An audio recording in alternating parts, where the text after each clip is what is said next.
فرح قد جاب خواطرنا حلم يطويه تخرجنا أيام الجد قضيناها وهنا الإنجاز يسامي. أعوذ بالله من الشيطان الرجيم. بسم الله الرحمن الرحيم. وجاءوا على قميصه بدم كذب قال بل سولت لكم أنفسكم أمرا فصبر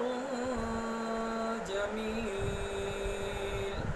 والله المستعان على ما تصفون. صدق اللہ العظیم. اور بھائی یوسف علیہ السلام کی قمیص پر جھوٹا خون لگا کر لے آئے. والد صاحب نے کہا کہ بلکہ تمہارے نفس نے تمہارے لیے ایک بات کو اپنی طرف سے مزین کر کے پیش کر دیا ہے. صبر جمیل ہی میرے لیے مناسب ہے اور اللہ تعالیٰ ہی ان امور میں مدد خواستہ ہے جو تم بیان کر رہے ہو. برادران یوسف نے حضرت یوسف علیہ السلام کے ساتھ اپنے حسد کی آگ جو بھڑک رہی تھی اس کو بروئے کار لاتے ہوئے حضرت یوسف علیہ السلام کو کنویں کے اندر ڈال دیا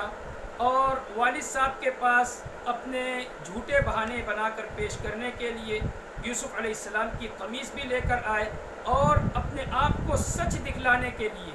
انہوں نے یوسف علیہ السلام کی قمیص پر جھوٹا خون لگا لیا تھا اور یوسف علیہ السلام کے والد کے سامنے قمیص کو پیش کرتے ہوئے یہ کہا کہ یہ یوسف علیہ السلام کو بھیڑیا لے کر گیا ہے اور یہ یوسف علیہ السلام کا خون اس کے اوپر لگا ہوا ہے. تو یعقوب علیہ السلام اپنی فراست نبوت سے پہچان لیا تھا کہ یہ معاملہ جو بنا کر پیش کیا گیا یہ ایک گڑھی ہوئی بات ہے.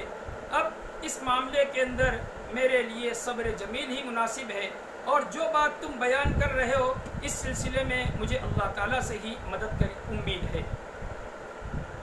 مذکورہ آیات سے پہلے جو انا ذہبنا نستبق کے الفاظ آئے ہوئے تھے تو اس میں مسابقت کے سلسلے میں ایک بات جو شرعی امور کے سلسلے میں مسابقت ہے اس کو دیکھا جائے گا. یہاں پر یہ بات ہے کہ مسابقہ اور مقابلہ کس چیز کے اندر بھائیوں نے کیا تھا تو اس میں کئی اقوال ہیں. پہلا قول تو یہ ہے کہ بھائیوں نے جو مقابلہ اور مسابقہ کیا تھا وہ نیزہ بازی کے اندر. دوسرا قول ہے کہ تیر اندازی میں اور تیسرا قول یہ ہے کہ وہ گھوڑ سواری میں مقابلہ کر رہے تھے اور چوتھا قول جس کو مفسرین نے زیادہ راجح قرار دیا ہے کہ وہ ایک دوسرے سے دوڑنے کے اندر مقابلہ کر رہے تھے اور اسی کو سدی اور ابن حبان نے زیادہ راجح قرار دیا ہے.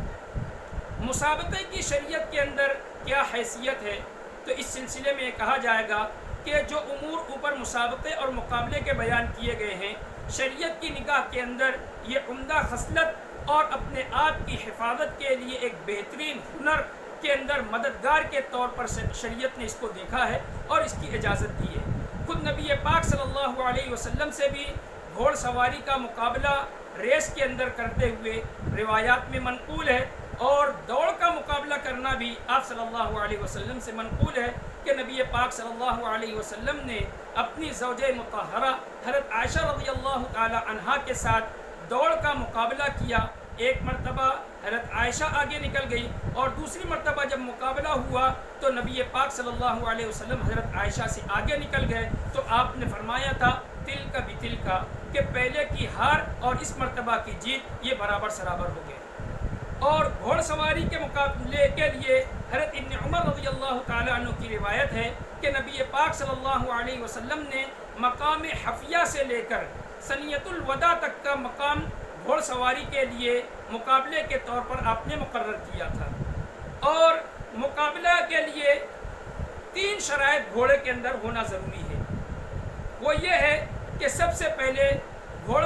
سواری کا جب مقابلہ اور ریس لگایا جائے تو مسافت معلوم ہو کہ کہاں سے کہاں تک دوڑنا ہے،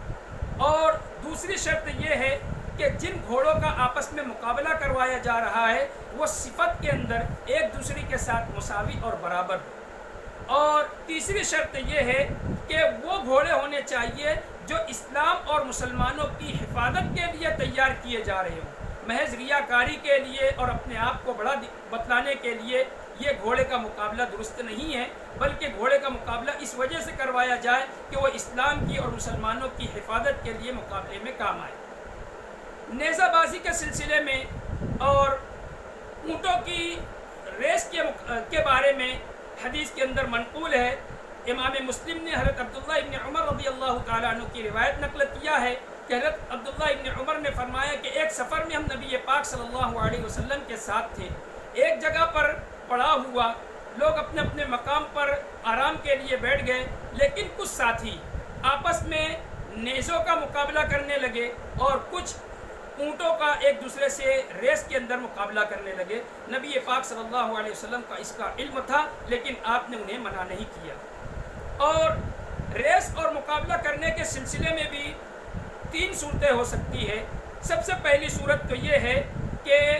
ریس اور مقابلہ کرنے کے لیے جو انعامات دیے جائیں، اس میں سے ایک صورت تو یہ ہے کہ کوئی آنر یا اسپانسر ہو جو جیتنے والے کو اپنی طرف سے انعام دے۔ دوسری صورت یہ ہے کہ خود ریس لگانے والوں میں ایک آدمی اپنی طرف سے انعام مقرر کرے کہ جو جیت جائے گا میری طرف سے اس کو یہ انعام رہے گا۔ یہ دونوں صورتیں تو جواز کی ہے۔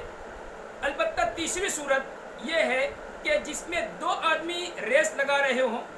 اور سب کے سب فیس بھر رہے ہوں، 2 یا زائد، اور سب کے سب فیس بھر رہے ہوں، اور اس کے اندر جیتنے والا تنہا سب کی فیس لے کر جیتنے کا انعام اپنے آپ کو کہے، انعام جیتنے والا اپنے آپ کو کہے، تو اس صورت کو شریعت نے ناجائز کہا ہے۔ البتہ اس کے لیے ایک مسئلہ محلل کے طور پر پیش کیا ہے، وہ یہ ہے کہ یہ ریس لگانے والوں میں کوئی ایک آدمی ایسا شامل کر لیا جائے جو فیس نہ بھر رہا ہو،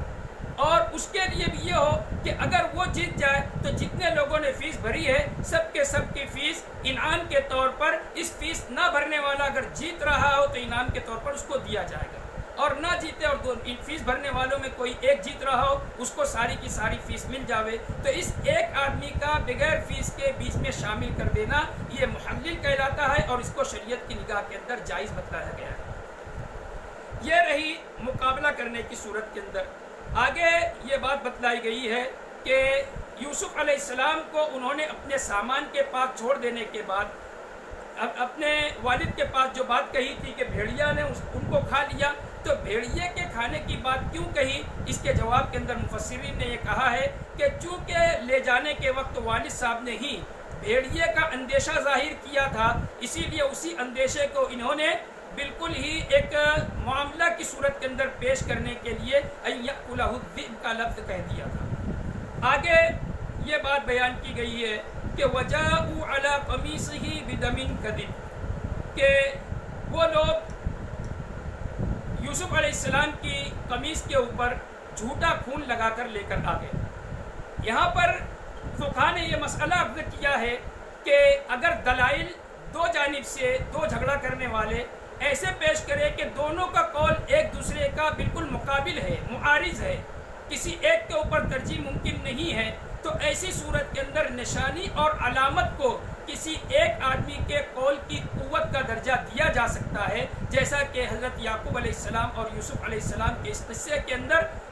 بیٹے کی قمیص کے اوپر خون کے لگنے کو ایک نشانی اور علامت کے طور پر پیش کیا، اور خود والد نے ان کے اس بات کی جھوٹے ہونے کے لیے اس قمیص کا جو انہوں نے ایک دلیل کے طور پر پیش کیا تھا، اسی کو دلیل کے طور پر یہ کہہ کر رد کر دیا کہ یہ بھیڑیا بھی کتنا حکیم تھا کہ قمیص کے اندر سے یوسف علیہ السلام کو نکال لیا اور قمیص کو بالکل صحیح سالم چھوڑ دیا۔ تو یہاں پر قمیص کی سلامتی کو ایک نشانی کے طور پر حضرت یعقوب علیہ السلام نے بھائیوں کے قول کے جھوٹے ہونے پر استدلال کیا۔ اس سے پتہ چلا کہ استدلال کے اندر نشانیوں کو بھی کسی کے قول کی قوت کا درجہ دیا جا سکتا ہے۔ آگے جو مسائل بیان کیے گئے ہیں، سولت لکم انفسکم امرا، یہ بھی ایک طویل قصے کو لیے ہوئے ہے. اللہ تبارک و تعالیٰ سے دعا ہے کہ آئندہ موقع ملا تو اس قصے کو اور مزید تفصیل کے ساتھ ہم سنیں گے. اللہ عمل کی توفیق عطا فرمائے. وآخر دعوانا الحمد للہ رب العالمین. فرح قد جاب خواطرنا، حلم يطويه تخرجنا، أيام الجد قضيناها